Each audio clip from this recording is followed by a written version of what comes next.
আসসালামু আলাইকুম। আমি জাহের ওয়াসিম, পেশায় একজন স্ট্রাকচারাল ইঞ্জিনিয়ার। স্ট্রাকচারাল ইঞ্জিনিয়ার হিসেবে প্রায় আমরা একটা কথা শুনি যে ভাই, এটা তো ছোট বিল্ডিং, লোড অনেক কম। এটার জন্য কি সয়েল টেস্ট করার দরকার আছে, বা এটা কি স্ট্রাকচারাল ডিজাইন করানো লাগবে কিনা? আজকের ভিডিওতে আলোচনা করব যে ছোট কিংবা লো রাইজ বিল্ডিং এর জন্য সয়েল টেস্ট ও স্ট্রাকচারাল ডিজাইন করার প্রয়োজনীয়তা আছে কিনা।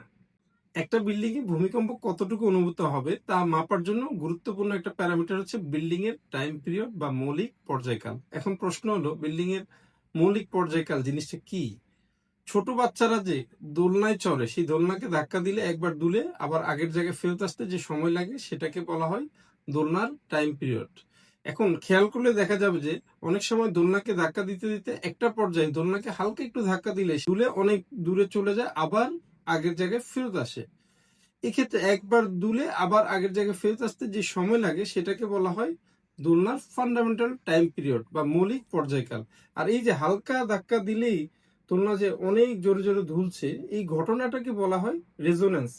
অর্থাৎ দোলনার টাইম পিরিয়ড আর ধাক্কার টাইম পিরিয়ড দুটো এক হয়ে গেছে, তাই দোলনাটি সর্বোচ্চ গতিতে দুলছে। এখন বিল্ডিং এর ক্ষেত্রেও যেহেতু ভূমিকম্প বিল্ডিং এর নিচের মাটির মাধ্যমে বিল্ডিং এ ছড়ায়, তাই বিল্ডিং এর নিচের মাটির টাইম পিরিয়ড আর বিল্ডিং এর টাইম পিরিয়ড যদি এক হয়ে যায় বা মিলে যায়, তখন দোলনার মতো রেজোন্যান্স হবে। অর্থাৎ বিল্ডিং জোরে জোরে দুলবে, ভূমিকম্পের বল বেশি অনুভূত হবে এবং বেশি ক্ষতিগ্রস্ত হবে।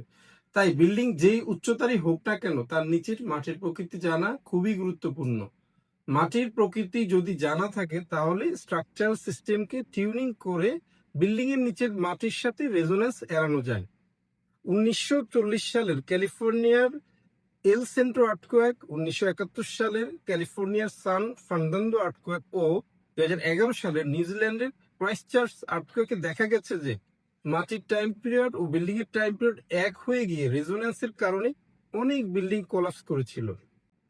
আরেকটা বিষয় হচ্ছে, বিল্ডিং এর উচ্চতা বাড়ার সাথে সাথে দেখা যায় যে বিল্ডিং এর টাইম পিরিয়ড সাধারণত বাড়ে। বিভিন্ন টাইম পিরিয়ডের জন্য বিল্ডিং এ কতটুকু ভূমিকম্পের বল অনুভূত হবে তা প্রকাশের জন্য একটা গ্রাফ ব্যবহার করা হয় আর্থকোয়েক ইঞ্জিনিয়ারিং এর ভাষায়, যেটাকে বলা হয় রেসপন্স স্পেকট্রাম। এখন আমরা এই চিত্রের রেসপন্স স্পেকট্রাম গ্রাফ থেকে দেখতে পাচ্ছি যে একটা নির্দিষ্ট প্রকৃতির মাটির জন্য 0.2 থেকে 0.6 সেকেন্ড টাইম পিরিয়ডের জন্য ভূমিকম্পের বল কিন্তু সবচেয়ে বেশি অনুভূত হয়। আর এই রেঞ্জের বিল্ডিং গুলো হচ্ছে 2 থেকে 6 তলা উচ্চতা বিশিষ্ট বিল্ডিং। তাই ছোট কম উচ্চতার বিল্ডিং নির্মাণের ক্ষেত্রেও কোনো অবহেলা না করে যথাযথ সয়েল টেস্ট ও স্ট্রাকচারাল ডিজাইন করা উচিত।